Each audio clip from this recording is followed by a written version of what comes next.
Fala pessoal do segundo ano, tudo bem com vocês? Pessoal, nessa aula a gente vai dar continuidade ao estudo dos espelhos planos, beleza? A gente vai conversar um pouquinho agora sobre translação de espelhos planos. Quando eu aproximo ou afasto um espelho, de um objeto, eu estou realizando uma translação de espelho. Então, transladar um espelho é aproximar esse espelho do objeto ou afastá-lo do objeto, ok? Aqui eu tenho meu espelho plano, na frente do meu espelho um objeto que eu representei na forma de seta. Esse objeto está a uma distância D do espelho, então a imagem estará atrás do espelho a que distância? D também. Isso é uma das propriedades mais importantes que nós temos se tratando de espelhos planos, a propriedade da simetria, ok? Eu vou fazer o seguinte, pessoal, eu vou manter o objeto nessa posição, então o objeto não vai se movimentar, tá? Só que eu vou afastar o espelho do objeto. Eu vou tirar o espelho dessa posição 1 aqui, ó, e vou trazer ele aqui para a posição 2. Beleza? Eu vou fazer isso aqui embaixo, porque senão ficaria um desenho em cima do outro e isso iria confundir a tua cabeça. Então, ó, o espelho saiu dessa posição e veio para cá. Isso aqui corresponde ao deslocamento do espelho, DE, deslocamento do espelho. E o objeto? O objeto eu falei para você que ia manter fixo nessa posição, tudo bem? Então, ó, tá aqui meu espelho, eu peguei o meu espelho, ó, trouxe ele para trás, beleza? Gente, percebam que meu objeto agora está a uma distância de D mais D do meu espelho, ou seja, 2D. Como o objeto está a uma distância 2D do espelho, a imagem vai estar atrás do espelho a que distância? 2D também, simetria. Percebam que enquanto o espelho saiu dessa posição e veio para cá, a imagem saiu dessa posição aqui e veio para essa posição. Então, aqui nós temos o deslocamento da imagem. Enquanto o espelho saiu daqui e veio para cá, a imagem sai daqui e vem para cá, ó. Certo? Deslocamento do espelho, deslocamento da imagem. Qual foi o deslocamento do espelho? O deslocamento do espelho foi D. E o deslocamento da imagem? O deslocamento da imagem, ó, foi 2D. Ô Gabriel, a imagem se deslocou o dobro do espelho? Sim. Quando nós temos uma translação de espelho plano, a imagem se desloca o dobro do espelho, ok? Tranquilo aí? Ó, velocidade é deslocamento por intervalo de tempo. O deslocamento do espelho e da imagem ocorreram no mesmo intervalo de tempo, certo? São deslocamentos simultâneos. Sendo o intervalo de tempo constante, quanto maior for o deslocamento, maior vai ser a velocidade. A imagem se deslocou o dobro do espelho. Se o deslocamento da imagem é o dobro do deslocamento do espelho, é porque a velocidade da imagem é o dobro da velocidade do espelho. Pensa comigo, no mesmo intervalo de tempo, a imagem se deslocou o dobro. Então, ela tem que ter o dobro da velocidade do espelho. Beleza? Ó, essas duas relações aqui só são válidas quando o espelho é que se movimenta, quando eu tenho uma translação de espelho, tá? Se o espelho ficar parado e o objeto se movimentar, não vai acontecer isso aqui não, viu? Ó, imagine aqui o espelho parado. Se o objeto se aproximar x, a imagem se aproxima x. Ô Gabriel, então se o espelho estiver parado, a imagem vai se deslocar o mesmo que o objeto? Sim, sim. Beleza? Se o objeto se aproximar com velocidade de 1 metro por segundo, a imagem se aproxima com velocidade de 1 metro por segundo também. Beleza? Agora, objeto parado. O espelho se afastou. Se afastou com uma velocidade de 1 metro por segundo. Tá? A imagem também vai se afastar. Com que velocidade? Com velocidade de 2 metros por segundo. Gabriel, por que 2? Porque a velocidade da imagem é o dobro da velocidade do espelho. tá? O espelho se afastou x. O objeto não vai se afastar x, ele vai andar, né, 2x, ok? A imagem sempre faz o que o espelho faz, só que em dobro, né? Se o espelho se afastar, a imagem se afasta. Só que ela anda o dobro do espelho, né? E com uma velocidade que é o dobro. Se o espelho se aproximar, a imagem também se aproxima. Só que ela vai se aproximar, ela vai andar o dobro do que o espelho andou e ela se aproxima com uma velocidade que é o dobro da velocidade do espelho. Então isso aqui só é válido quando o espelho é que se movimenta, ok? Agora, tem casos onde o espelho e o objeto podem se movimentar ao mesmo tempo, tá? Gabriel? Olha esse exercício aqui, ó. Olha esse exercício.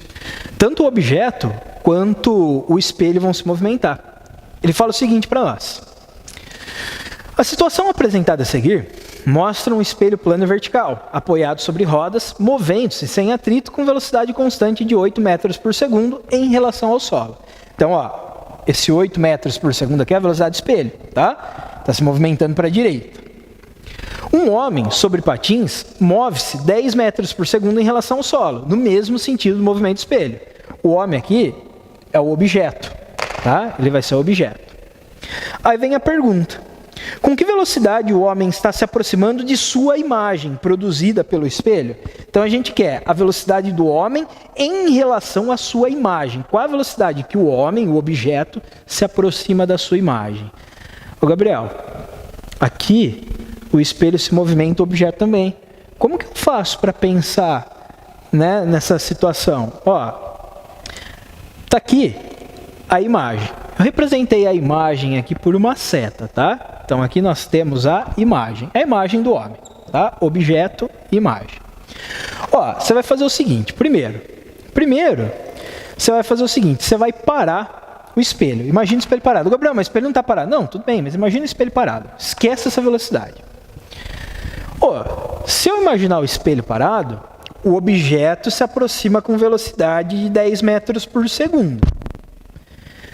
Então, a imagem vai se aproximar com uma velocidade de 10 metros por segundo. Essa velocidade aqui, ó, é a velocidade da imagem devido à aproximação do objeto. Lembra? Quando o espelho está parado, se o objeto se aproxima com uma certa velocidade, a imagem vai se aproximar com a mesma velocidade. Então, o objeto se aproxima com velocidade 10, imagem se aproxima com velocidade 10. Essa velocidade aqui da imagem é a velocidade da imagem devido ao movimento do objeto.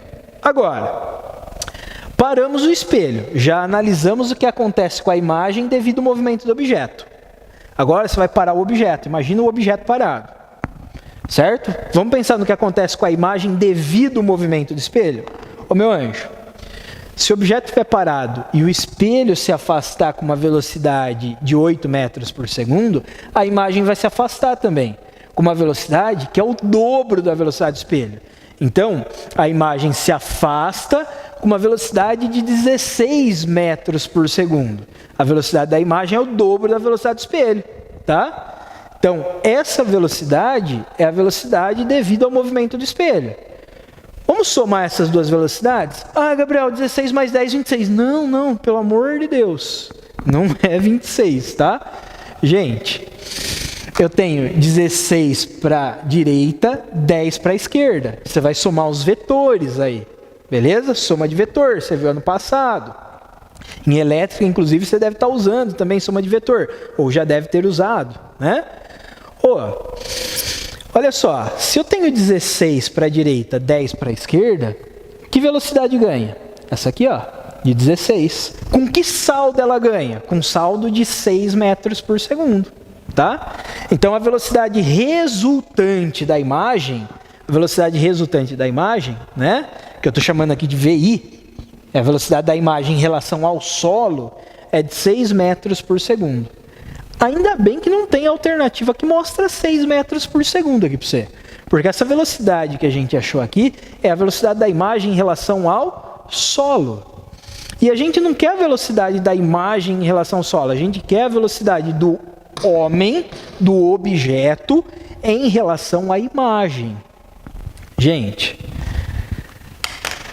o homem se movimenta, ele é um móvel. A imagem também está se movimentando, a imagem também é um móvel. A velocidade de um móvel em relação a outro móvel é uma velocidade relativa. Você estudou ano passado. Lembra? Quando os móveis se movimentam em sentidos contrários, a gente soma as velocidades em módulo. Então eu faço o módulo da velocidade 1 mais um módulo da velocidade do outro. Agora, quando eu tenho movimento na mesma direção e no mesmo sentido, eu pego a maior velocidade em módulo e subtraio a menor velocidade em módulo, tá? Então, olha o objeto. Ele tem velocidade de 10 metros por segundo. Lembrando que o objeto é o homem. Olha a imagem. Ela tem velocidade de 6 metros por segundo. Se movimentam no mesmo sentido. Então, você pega a maior velocidade em módulo, tá aqui, ó, 10, e subtrai a menor velocidade em módulo. Então, a velocidade relativa, né, que é a velocidade do homem em relação à imagem, vai ser 10 menos 6, corresponde a 4 metros por segundo. A alternativa é a C, ok? Ó, é um exercício de nível elevado. Eu já coloquei ele na aula propositalmente.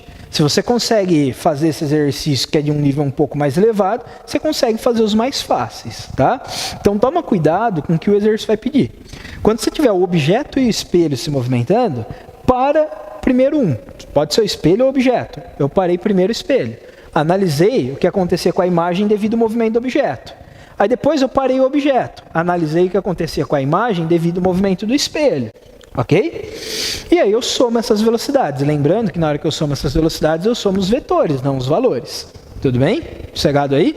Quando o objeto se movimenta, a imagem se movimenta com a mesma velocidade. Quando o espelho se movimenta, a imagem se movimenta com uma velocidade que é o dobro da velocidade do espelho. Ok? Bom, pessoal, a gente pode movimentar um espelho rotacionando ele. Então, imagine um espelho aqui que possa rotacionar em torno desse ponto O. Então, eu posso levar o espelho para cima, posso trazer o espelho para baixo, tá? Bom, vamos imaginar que um raio de luz incida nesse ponto aqui do meu espelho. Ele está incidindo perpendicularmente. Então, aqui, ó, é como se eu tivesse uma fonte de luz nesse ponto. É como se eu tivesse um laser aqui. A luz sai do laser e incide perpendicularmente no espelho. Na aula sobre reflexão da luz, eu comentei com vocês que quando a incidência é perpendicular, o raio refletido ele fica em cima do raio incidente, né? O caminho de ida é o caminho de volta. Então, olha o raio refletido 1 aqui, eu estou chamando de raio refletido 1. Ficou em cima do raio incidente, raio refletido. Aqui, o ângulo de incidência e o ângulo de reflexão valem 0. Se eu traçasse a reta normal aqui, ó, estaria aqui a reta normal. Percebam que como o raio incidente e o raio refletido ficam em cima da reta normal, eu não tenho ângulo de incidência nem ângulo de reflexão. Ok? Bom, eu vou tirar o meu espelho dessa posição aqui e vou trazer ele aqui para baixo. Ó. Então, vou rotacionar o meu espelho. Esse ângulo alfa aqui é o ângulo que o espelho rotacionou. Tá? Então, o espelho foi rotacionado de alfa. Ó, a minha fonte de luz continua aqui, viu? Eu não tirei ela da posição inicial. Como o espelho não está mais na posição 1, o raio de luz agora ele vai descer e vai bater nesse ponto aqui, ó, do espelho. Certo? Não tem mais espelho nessa posição. Então, o raio de luz agora vai sofrer reflexão nesse ponto aqui. No ponto de incidência, perpendicular ao espelho, a gente vai traçar normal. Pessoal, tem aluno que tem dificuldade para traçar essa reta normal. A reta normal, ela sempre vai estar no ponto de incidência perpendicular ao espelho. Ó, tá aqui o espelho. Então, a reta normal tem que estar aqui, ó, perpendicular ao espelho, ó, perpendicular ao espelho. Tudo bem?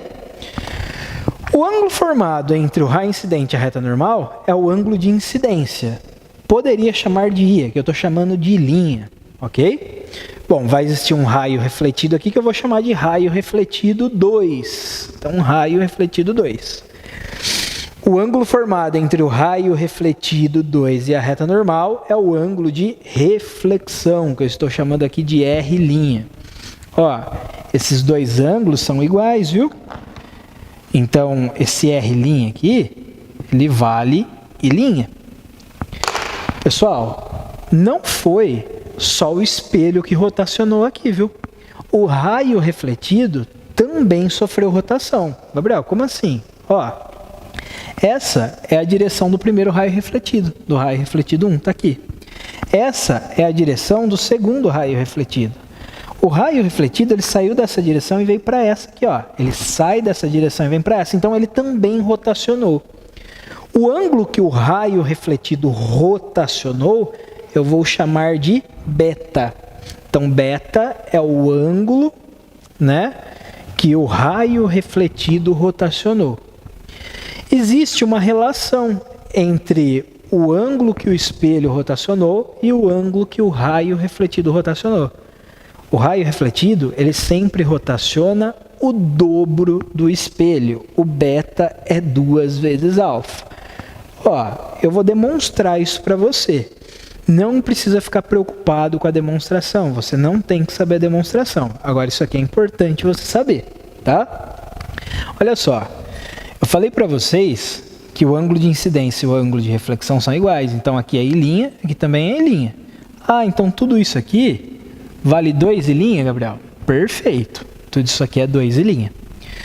Só que o beta, ele é OPV de 2i. São ângulos opostos pelo vértice. Então, o beta corresponde a 2 I'. Ok? Ó, nós temos aqui um triângulo retângulo. Esse ângulo é um ângulo de 90 graus. Gente, esse ângulo todo aqui, ó, formado entre o espelho e a normal, vale 90. Gabriel, que ângulo? Esse ângulo aqui, ó. Espelho, normal. Esse ângulo todo aqui, meu anjo, é 90, tá? E esse ângulozinho aqui vai valer quanto, então? Ó, se eu pegar o total, que é 90, e tirar o I', aqui vai ficar 90 menos I'.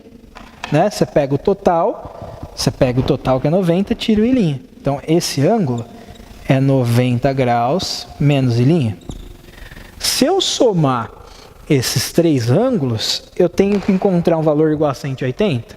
Então, ó, alfa mais 90 graus menos I' mais 90 tem que ser igual a 180 graus. Então, alfa mais 90 menos I' mais 90 tem que ser igual a 180.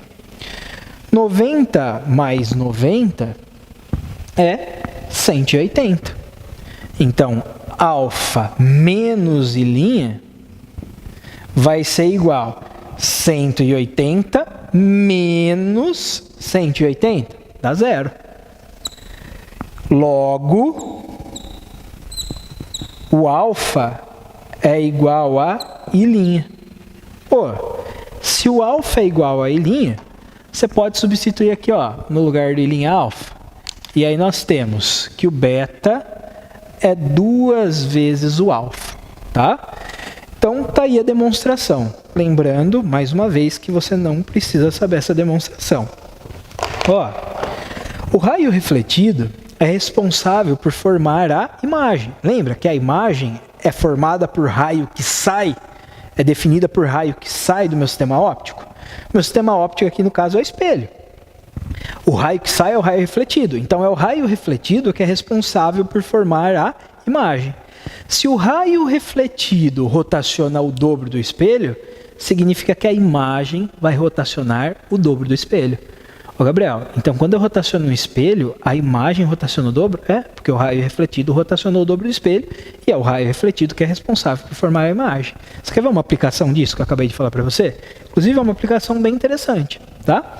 Ó, vamos imaginar aqui um objeto. Estou representando por uma seta, tá?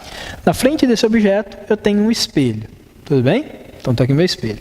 Você sabe que atrás do espelho, a mesma distância que o objeto está do espelho, vai existir a imagem. Então aqui nós temos a imagem.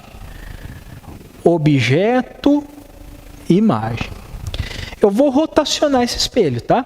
Então o objeto ele vai se manter na posição inicial. Só que eu vou tirar esse espelho aqui da vertical, ó, e vou rotacionar ele aqui, ó, de um certo ângulo. Gabriel, você rotacionou esse espelho de quanto? Ah, de 45 graus. Eu rotacionei ele de 45 graus. Ô meu anjo, se eu rotacionei o espelho de 45 graus, a imagem tem que ter rotacionado quanto? A imagem rotaciona o dobro do espelho. Por quê, Gabriel? Porque o raio refletido rotaciona o dobro do espelho.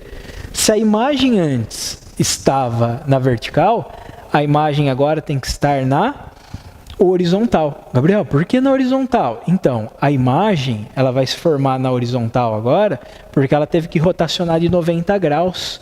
Então, se ela estava aqui, ó, na vertical, se ela estava em pé, ela rotaciona 90, ela fica deitada, ela fica na horizontal. Ah, então quer dizer que quando eu tiver um objeto na vertical e o espelho estiver inclinado de 45 graus em relação à vertical, a imagem vai se formar na horizontal? Sim, está aqui, ó. Aplicação, né? Uma consequência, no caso, né? Do raio refletido rotacionar o dobro do espelho. Beleza? Galera, para nós finalizarmos a teoria sobre espelhos planos, ó, a gente não vai terminar o estudo dos espelhos planos nessa aula. Semana que vem a gente vai fazer mais exercícios, tá? Mas pelo menos a teoria a gente vai encerrar ainda nessa aula. A gente vai falar agora um pouquinho sobre associação de espelhos. Quando eu coloco dois espelhos formando um certo ângulo entre si, eu tenho, né, uma associação de espelhos, surge uma associação de espelhos. Ao colocar um objeto entre essa associação de espelhos, eu vou ter a formação de várias imagens. Eu não vou ter uma imagem só, eu vou ter várias imagens. Então aqui, ó, tem meu espelho 1 e meu espelho 2, o ângulo entre eles é alfa. Esse O é um objeto, tá? Tá aqui, ó, espelho 1, espelho 2, aqui eu tenho objeto.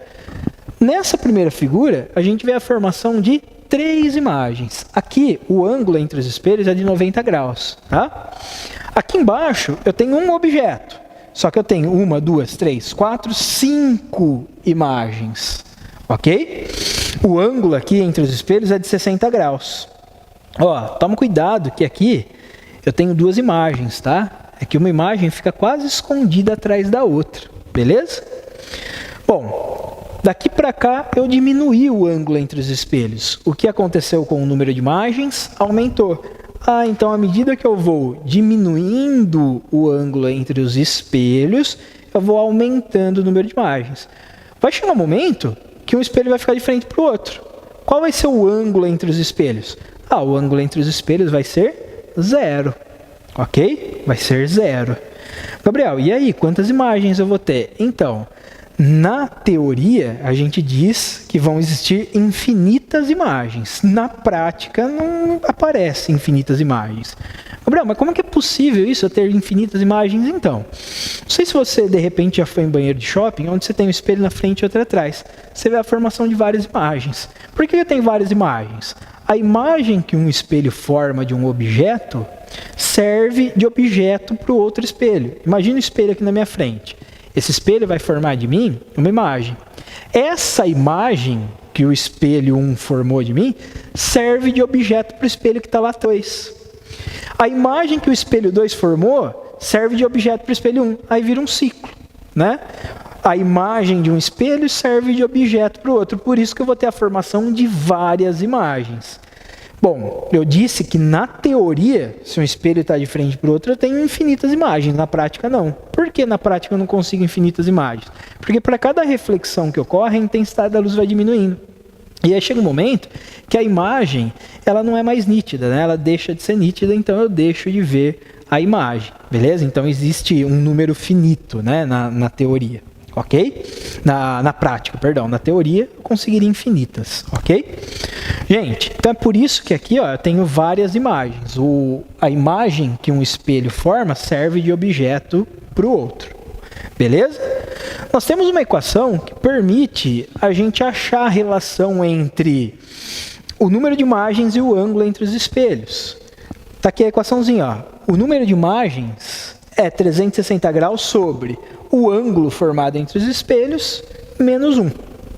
À medida que eu vou diminuindo esse ângulo alfa aqui, ó, eu vou aumentando o número de imagens. Então, quanto menor é o ângulo, maior é o n. Toma cuidado quando você for usar essa equação, por quê?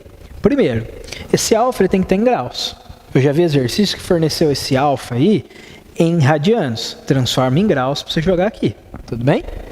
Agora, esse n que entra aqui na equação, ele é o número de imagens que eu consigo a partir de um único objeto, tá? Gabriel, como assim? Se eu tivesse duas chaleiras aqui, eu não iria ver 3 imagens, eu veria 6 imagens. Na hora que eu vou calcular o ângulo entre os espelhos, eu não coloco 6 aqui. Por quê? 6 imagens eu estou conseguindo a partir de 2 objetos. O n que entra aqui é o n que eu consigo a partir de um único objeto. Então imagine o seguinte, eu tenho 3 pincéis, tenho uma associação de espelhos aqui, aí eu coloco esses 3 pincéis entre os 2 espelhos. E aí, de repente, eu olho lá, eu estou conseguindo 9 imagens. Se eu quero calcular o ângulo entre os espelhos, o n que vai entrar aqui não é 9, porque essas 9 imagens eu estou conseguindo a partir de 3 objetos. O n que eu tenho que pôr aqui é o número de imagens que eu consigo a partir de um único objeto. Toma cuidado com isso, tá? Vamos fazer um exercício? Vamos lá? De associação de espelhos. Os 2 exercícios que a gente fez nessa aula são exercícios clássicos. São figurinhas carimbadas em vestibular, tá? Ó, esse exercício fala o seguinte. Um coreógrafo está ensaiando um número de frevo e deseja obter uma filmagem com 16 passistas, ou seja, 16 dançarinos. Porém, ele dispõe de apenas 4 dançarinos. Então, na cena ele quer 16, ele tem 4. Pô, tá faltando quanto? 12. Tá faltando 12, ok? Com 2 grandes espelhos planos e os 4 dançarinos entre os espelhos, o coreógrafo consegue a filmagem da forma desejada. Qual foi o ângulo de associação entre os 2 espelhos planos para que o público, né, ao assistir a gravação, veja 16 passistas em cena? Ô Gabriel, eu tenho 4, né? Tem que aparecer 16, então tá faltando 12. Ah, então eu vou ter 12 imagens. Perfeito.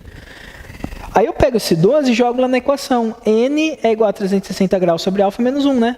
Aí eu pego e jogo esse 12. Não. Esse 12 é o número de imagens total. É o número de imagens que você está conseguindo usando os 4 dançarinos, os 4 passistas. O n que entra na equação é o número de imagens que eu consigo a partir de um único objeto, no caso aqui de um único dançarino. E como que eu faço para achar, Gabriel? A regrinha de 3, ó. Com 4 dançarinos, eu estou conseguindo 12 imagens. Eu quero saber qual é o número de imagens que eu consigo a partir de um dançarino só. Então, para um dançarino, o número de imagens é n. Bom, fazendo a continha aqui, você vai encontrar 3 imagens. Então, ó, presta atenção. Cada dançarino está fornecendo 3 imagens. De cada dançarino, né, está se formando 3 imagens. Quer ver? Tenho 4 dançarinos. 3, mais 3, mais 3, mais 3. Ah, deu 12, né? Isso, beleza, deu 12. Tranquilo? Então, vamos lá. Ó. Esse 3 que você vai jogar na equação. Então, n é igual a 360 graus sobre alfa menos 1. Colocou 3 aqui. Ah, Gabriel, agora eu já sei. Eu pego esse alfa e puxo para cá multiplicando. Pelo amor de Deus, enfim. Não faz isso. Esse alfa está dividindo só 360. Antes, você pega esse menos 1 e puxa para cá mais. Então, 3 mais 1 é 360 graus sobre alfa. 3 mais 1, 4. O alfa vem para cá multiplicando. Então, 4α é igual a 360 graus, portanto, o alfa vale 90 graus. Então, é esse o ângulo entre os espelhos, beleza? Galera, na próxima aula, a gente encerra o estudo dos espelhos planos. Aí a gente vai resolver exercícios, beleza? Bons estudos para vocês, um abraço e até mais, viu, galera? Tchau, tchau.